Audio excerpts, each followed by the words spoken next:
அனைவரின் வாழ்க்கைக்கு தேவையான 16 செல்வங்களை பெற்று பெருவாழ்வு வாழ அபிராமி பட்டர் பாடிய பாடல். கலையாத கல்வியும் குறையாத வயதும் ஓர் கபடுவாராத நட்பும் கன்றாத வளமையும் குன்றாத இளமையும் கழுப்பினி இல்லாத உடலும் சலியாத மனமும் அன்பகலாத மனைவியும் தவறாத சந்தானமும் தாழாத கீர்த்தியும் மாறாத வார்த்தையும் தடைகள் வாராத கொடையும் தொலையாத நிதியமும் கோணாத கோலும் ஒரு துன்பமில்லாத வாழ்வும் துய்யன் என் பாதத்தில் அன்பு உதவி பெரிய தொண்டரோடு கூட்டு கண்டாய் அலையாளி அரிதுயிலும் ஆயனது தங்கையே ஆதிக்கடவுரின் வாழ்வே அமுதீசர் ஒரு பாகம் அகலாத சுகபாணி அருள்வாமி அபிராமி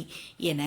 இப்பாடலில் அபிராமி பட்டர் வேண்டிய 16 செல்வங்கள் என்றும் அழியாத மெய்யறிவு, நீண்ட ஆயுள், வஞ்சகம் இல்லாத நல்ல நண்பர்கள், வற்றாத செல்வம், சுறுசுறுப்பான உடல், ஆரோக்கியம், எதற்கும் கலங்காத மன உறுதி, அன்பான துணைவி, நற்பண்புகள் கொண்ட குழந்தைகள், குறையாத புகழ், நாணயம், தானம் செய்யும் பொழுது தடங்கள் வாராத நிலை, குறையாத நிதி, நேர்மையாக நடத்தல், எந்தவித இன்னல்களும் இல்லாத வாழ்க்கை மற்றும் இறைபக்தி என்று இந்த 16 செல்வங்களையும் பெற